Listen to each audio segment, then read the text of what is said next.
नमस्कार, सुप्रभात। आप देख रहे हैं IBC 24। मैं हूं आप सभी के साथ रचना नितेश और गुड मॉर्निंग मध्य प्रदेश में आप सभी का बहुत बहुत स्वागत है। चाय की चुस्कियों के साथ मध्य प्रदेश की हर छोटी बड़ी खबर से इस बुलेटिन में आपको करेंगे अपडेट और शुरुआत करेंगे टॉप न्यूज के साथ। आज टीकमगढ़ के दौरे पर रहेंगे सीएम शिवराज सिंह चौहान। माधवराव सिंधिया की प्रतिमा का करेंगे अनावरण। करोड़ों के विकास कार्यों की देंगे सौगात।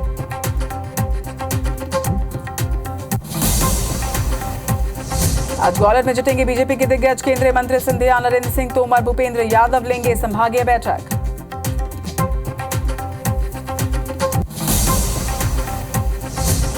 आज छिंदवाड़ा आएंगे पंडित धीरेन्द्र कृष्ण शास्त्री। सिमरिया धाम में 3 दिवसीय दिव्य कथा का होगा आयोजन।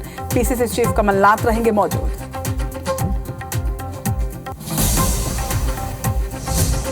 डॉक्टर सरस्वती सुसाइड मामले में जूरा की हड़ताल जारी। स्वास्थ्य सेवाएं ठप, मरीज परेशान। HOD को हटाए जाने की कर रहे हैं मांग।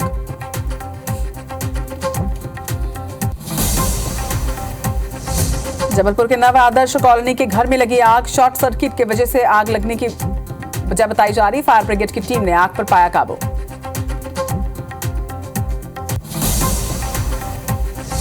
मध्य प्रदेश में मूसलाधार बारिश का दौर जारी। दमोह, निवाड़ी सहित कई जिलों में रेड अलर्ट। भोपाल, बैतूल, अलीराजपुर में बारिश की संभावना।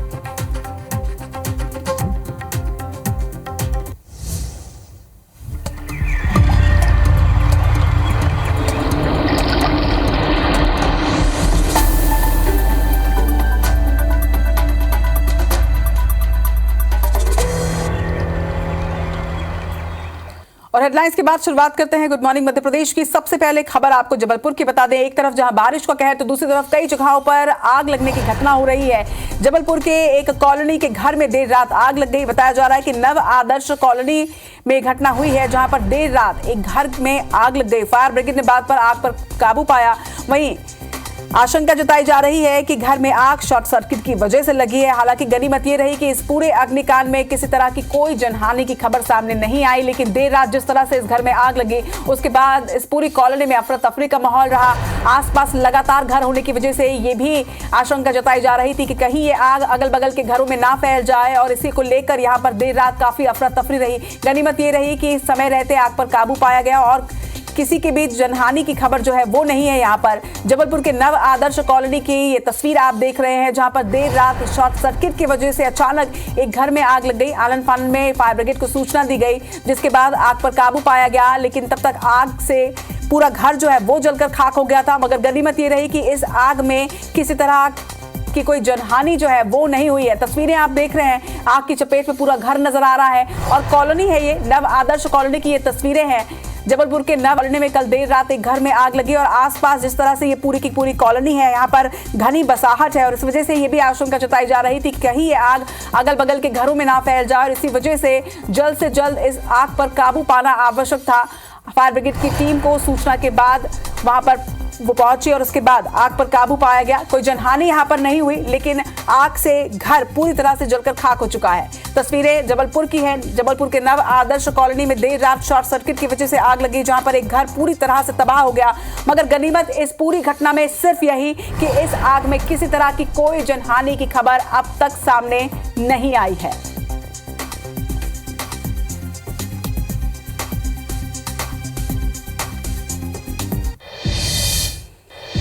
और कटनी से बड़ी खबर आपको बता दें जहां पर जिला अस्पताल के पावर जनरेटर में अचानक आग लगी। जनरेटर वायरिंग में शॉर्ट सर्किट की वजह से आग लगना बताया जा रहा है जिसके बाद फायर ब्रिगेड ने पहुंचकर आग पर काबू पाया। जिला अस्पताल के अधिकारी हालांकि इस बीच यहां से नदारद रहे लेकिन आप तस्वीरें देखिए कि किस तरह से जनरेटर में आग लग गई। शॉर्ट सर्किट इसकी वजह बताई जा रही है। जनरेटर वायरिंग में शॉर्ट सर्किट की वजह से आग लगी और किस तरह से आग पर काबू पाने की कोशिश दमकल की टीम यहां पर कर रही है वो भी आप तस्वीरों के माध्यम से देखिए। कटनी की ये घटना है जिला अस्पताल में जिस तरह से ये घटना हुई। बड़ी बात ये कि जिस वक्त ये पूरी घटना घटी उस वक्त जिला अस्पताल के अधिकारी ही यहाँ से नदारद थे। जिला अस्पताल की ये तस्वीरें हैं जहाँ पर पावर जनरेटर में अचानक आग लग गई जिसके बाद दमकल की टीम यहाँ पर पहुंची। देखिए किस तरह से यहाँ पर आग पर काबू पाने की कोशिश की जा रही है और इस बीच एक छोटा ब्लास्ट भी होता है। हालांकि आग पर काबू इस वक्त पूरी तरह से पा लिया गया है, लेकिन गंभीर सवाल ये कि ये पूरा हादसा होता है, आग लग जाती है पावर जनरेटर में, मगर जिला अस्पताल के जो अधिकारी हैं वो यहाँ पर से नदारत रहते हैं, तो कोई भी यहाँ पर मौजूद आपको नजर नहीं आएगा। कटनी के जिला अस्पताल की तस्वीरें हैं, फायर ब्रिगेड की टीम ने आग पर काबू पा लिया है। मध्य प्रदेश के सभी जिलों में बारिश की वजह से हाहाकार मचा हुआ है। पिछले 3 दिनों से लगातार बारिश के चलते जहां शहरी इलाकों में जलभराव की स्थिति हो रही है, तो वहीं नदी और नालों के उफान पर होने से कई गांव टापू में तब्दील हो गए। प्रशासन वहां पर फंसे लोगों को अब सुरक्षित निकालने की कवायद कर रहा है।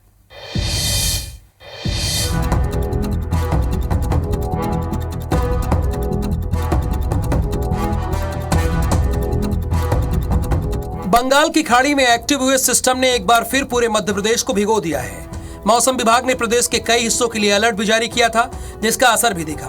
प्रदेश के लगभग हर जिले में जमकर बारिश हो रही है। जबलपुर के मझौली क्षेत्र में सुनार नदी का जलस्तर अचानक बढ़ने से पति पत्नी बीच में फंस गए। सूचना पर मझौली पुलिस ने ग्रामीणों की मदद से दंपत्ति का सफल रेस्क्यू करके उन्हें सुरक्षित बाहर निकाला। जबलपुर के बरगी डैम के 15 गेट खुलने के बाद नर्मदा नदी उफान पर है। शहर के ग्वारी घाट इलाके के सभी घाट जलमग्न हो गए हैं। घाट की दर्जन भर दुकानों को खाली करा दिया गया है।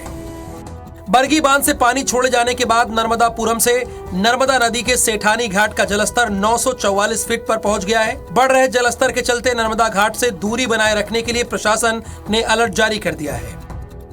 रायसेन से लगातार हो रही बारिश से नर्मदा नदी उफान पर है। बरगी बांध के 17 गेट खुलने से बोरास नर्मदा पुल पर 2 फीट ऊपर पानी बह रहा है, जिसके चलते गाडरवारा का संपर्क मार्ग टूट गया है। नरसिंहपुर जिले के खेदा नाला नदी में एक युवक बाइक समेत बह गया। स्थानीय लोग जान जोखिम में डालकर युवक को ढूंढने में जुटे रहे। रेस्क्यू दल के नहीं पहुंचने से लोगों में आक्रोश भी दिखा। भारी बारिश के चलते उफनाई व्यारमा नदी के पानी से हटा का इटवा छक्का गांव घिर गया।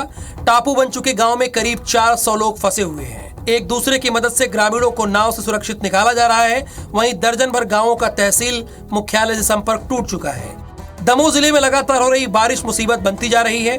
प्रशासन बचाव कार्य में जुटा है, लेकिन इस दौरान लापरवाही की तस्वीरें भी सामने आ रही हैं। उफनाते जुझार घाट पुल पर बच्चे टहलते हुए नजर आए। छतरपुर के बमीठा क्षेत्र में केन नदी में अचानक बढ़ जाने से मजोटा के पास 2 लोग टापू में फंस गए। एसडीआरएफ की टीम ने रात भर चले रेस्क्यू के बाद दोनों लोगों को सुरक्षित निकाल लिया है। कटनी जिले में भी पिछले 3 दिन से बारिश हो रही है, जिसके चलते नदी नाले उफान पर हैं। शहर के कई इलाके जलमग्न हो गए हैं। दतिया जिले में गुरुवार सुबह से बारिश का दौर जारी है। जिले के सिंध, बेतवा, महुवर और बेतवा नदी में पानी बढ़ जाने से बाढ़ के हालात बन रहे हैं। सिंध नदी का जलस्तर बढ़ने से सेवड़ा नदी पर बने छोटे पुल पर पानी आ गया है। पन्ना जिले में लगातार बारिश के चलते जनजीवन अस्त व्यस्त हो गया है। वहीं नदी नाले उफान पर है। पुल के ऊपर से पानी बह रहा है। एहतियातन होमगार्ड और एनडीआरएफ की टीमें तैनात की गई हैं। भिंड जिले में भारी बारिश के चलते सोन भद्रिका नदी उफान पर है। इसके चलते आलमपुर क्षेत्र में आवागमन बाधित होने से आधा दर्जन गांवों का संपर्क टूट गया है। बालाघाट में लगातार हो रही बारिश के चलते शहर के ज्यादातर इलाकों में जलभराव हो गया है, तो वहीं वैनगंगा नदी का जलस्तर भी बढ़ रहा है। कन्हार टोला इलाके में लोगों के घरों में बारिश का पानी घुस रहा है। Bureau report, IBC 24। तो आफत की बारिश की तस्वीर आपने देखी और अब आपको जबलपुर लिए चलते हैं। जबलपुर में मंगलवार की शाम से लगातार बारिश हो रही है और बारिश की वजह से जिले के कई इलाके ऐसे हैं जहां पर जलभराव हुआ है, जिससे जनजीवन अस्त व्यस्त हो गया है। इसके साथ ही भारी बारिश की वजह से नदी और नाले यहां उफान पर है। छोटे पुल पुलिया पूरी तरह से जलमग्न हैं, तो वहीं कई जगह पर मकान भी ढहे हैं। आपको बता दें कि जबलपुर में बीते 72 घंटों से 15 इंच से अधिक बारिश दर्ज की जा चुकी है। जिले में कुल मिलाकर 36 इंच बारिश हुई है। वहीं मौसम विभाग ने जिले में रेड अलर्ट जारी किया है। नदी का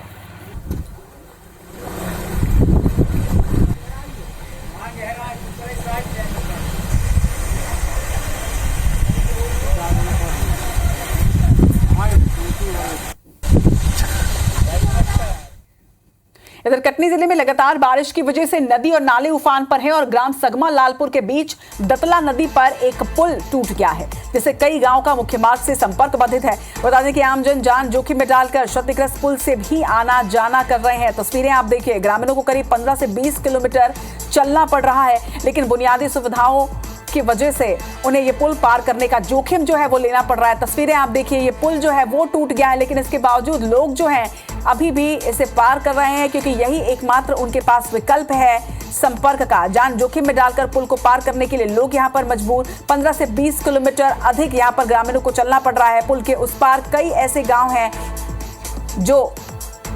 जिनका संपर्क इस पुल के साथ ही टूट गया है। डीमरखेड़ा तहसील क्षेत्र का ये मामला बताया जा रहा है। पुल देखिए आप, टूट चुका है पुल, लेकिन इसके बावजूद बड़ी संख्या में ग्रामीण जो है वो पुल को पार करते नजर आ रहे हैं। ऐसे में लापरवाही की ये तस्वीरें कहीं ना कहीं बड़ी परेशानी भी खड़ी कर सकती हैं, लेकिन इसके साथ ही मजबूरी की भी ये तस्वीरें हैं। तो एक तरफ लापरवाही भी है, दूसरी तरफ मजबूरी भी है, क्योंकि यही एक विकल्प है, यही एक रास्ता है जिससे मुख्य मार्ग से जोड़ा जाता है इस गांव को। और यही वजह है कि लोग अभी भी इसी पुल से आना जाना कर रहे हैं। जान जोखिम में डालकर ग्रामीण पुल पार कर रहे हैं। हालांकि प्रशासन यहां पर अलर्ट जारी कर चुका है और लोगों से हम भी अपील करते हैं कि अपनी जान जोखिम में डालकर आप इस तरह से लापरवाही ना करें। मध्य प्रदेश में जहां एक तरफ लगातार भारी बारिश हो रही है, तो वहीं मौसम विभाग ने बारिश का रेड अलर्ट एक बार फिर से जारी किया है। मूसलाधार बारिश का दौर तो लगातार जारी ही है, लेकिन बारिश का रेड, येलो और ऑरेंज अलर्ट अलग अलग जिलों के लिए जारी किया गया है। दमोह, निवाड़ी सहित कई जिले ऐसे हैं जहां पर आज भी भारी बारिश का अलर्ट मौसम विभाग ने दिया है। इसी तरह से सीहोर, नर्मदापुरम सहित कई जिलों में ऑरेंज अलर्ट जारी किया गया है। बात करें भोपाल की, तो भोपाल, बैतूल, अलीराजपुर ऐसे जिले जहां पर येलो अलर्ट है, यानी कि मध्यम बारिश यहां पर होनी है, लेकिन कई जिले ऐसे हैं जहां पर तेज बारिश का रेड अलर्ट आज भी मौसम विभाग ने जारी किया है। और मध्य प्रदेश में लगातार मूसलाधार बारिश की वजह से जहां पर जनजीवन अस्त व्यस्त है, तो वहीं आगामी 24 घंटों के लिए एक बार फिर से रेड अलर्ट जारी कर दिया गया है। और अब रुक करेंगे कुछ सियासी खबरों की ओर। सीएम शिवराज सिंह चौहान और केंद्रीय मंत्री ज्योतिरादित्य सिंधिया आज नगर परिषद जतारा में लाडली बहना कार्यक्रम में शिरकत करेंगे और महिलाओं को संबोधित भी करेंगे। इस दौरान मुख्यमंत्री शिवराज सिंह चौहान 138 करोड़ के विकास कार्यों का लोकार्पण और भूमि पूजन करने वाले हैं। वहीं तय कार्यक्रम के मुताबिक मुख्यमंत्री आज 11 बजे भोपाल से हेलीकॉप्टर से टीकमगढ़ के लिए रवाना होंगे। वहीं दोपहर 12 बजे सर्किट हाउस में स्वर्गीय माधवराव सिंधिया की प्रतिमा का अनावरण किया जाएगा और इसके बाद दोपहर 1 बजे जतारा में लाडली बहना कार्यक्रम में भी वो शामिल होंगे। इस दौरान सीएम के साथ केंद्रीय मंत्री ज्योतिरादित्य सिंधिया भी रहेंगे। कार्यक्रम में सांसद 6 से ज्यादा मंत्री और केंद्रीय मंत्री डॉक्टर वीरेंद्र कुमार भी मौजूद रहने वाले हैं। जतारा कार्यक्रम के बाद मुख्यमंत्री और केंद्रीय मंत्री हेलीकॉप्टर से दोपहर 3 बजे नौगांव के लिए रवाना होंगे। वहीं सीएम और केंद्रीय मंत्री के कार्यक्रम को लेकर प्रशासन ने शुक्रवार की शाम व्यवस्थाओं का जायजा भी लिया। इस दौरान कलेक्टर अवधेश शर्मा, एसपी रोहित काशवानी सहित अधिकारी यहां पर मौजूद रहे।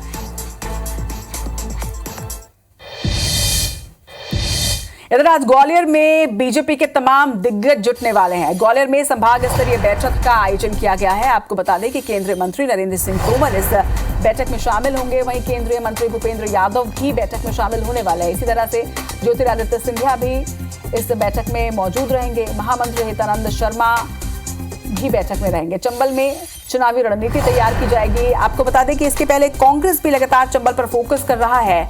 महाकौशल के बाद प्रियंका गांधी ने ग्वालियर चंबल का दौरा किया, शंखनाद किया, चुनावी शंखनाद, और उसके बाद अब बीजेपी भी ग्वालियर चंबल पर फोकस करते हुए यहां पर संभागीय बैठक का आयोजन कर रही है। माना जा रहा है कि आगामी रणनीति पर चर्चाएं की जाएगी और इसके साथ ही चंबल के लिए चुनावी स्ट्रैटेजी पर इस बैठक में मंथन किया जाएगा। तो ग्वालियर में आज तमाम बीजेपी के दिग्गज नेता जुड़ने वाले हैं। ग्वालियर में संभाग स्तरीय बैठक का आयोजन किया गया है, जिसमें केंद्रीय मंत्री नरेंद्र सिंह तोमर के साथ ही भूपेंद्र यादव, ज्योतिरादित्य सिंधिया, यानी वो तमाम दिग्गज जुटेंगे जो क्षेत्र के हैं। और ग्वालियर चंबल में क्या चुनावी स्ट्रैटेजी को बीजेपी अपनाने वाली है, इस पर फोकस किया जाएगा। बड़ी खबर आपको बता दें, प्रधानमंत्री नरेंद्र मोदी आज मध्य प्रदेश को बड़ी सौगात देने जा रहे हैं। कल वर्चुअली प्रधानमंत्री मोदी जुड़ेंगे और अमृत भारत स्टेशन स्कीम का शिलान्यास होगा। 500 रेलवे स्टेशनों का कायाकल्प होना है, ये खबर हमने आप तक पहुंचाई थी। एक स्टेशन पर 24 करोड़ रुपए खर्च होंगे और उसके साथ ही बड़े वृहद स्तर पर रेलवे स्टेशन का रीडेवलपमेंट का कार्य किया जाएगा। भोपाल, इंदौर और ऐसे कई स्टेशन हैं जो इस योजना में शामिल कर लिए गए हैं। कुल 500 रेलवे स्टेशन का कायाकल्प होना है, रीडेवलपमेंट होना है, जिसमें करोड़ों की लागत से विकास कार्य किए जाने वाले हैं। तो मध्य प्रदेश को प्रधानमंत्री नरेंद्र मोदी कल बड़ी सौगात देने जा रहे हैं। कल वर्चुअली प्रधानमंत्री मोदी इसका शिलान्यास करेंगे और वर्चुअली जुड़कर कल मध्य प्रदेश को अमृत भारत स्टेशन स्कीम की सौगात मिलने जा रही है।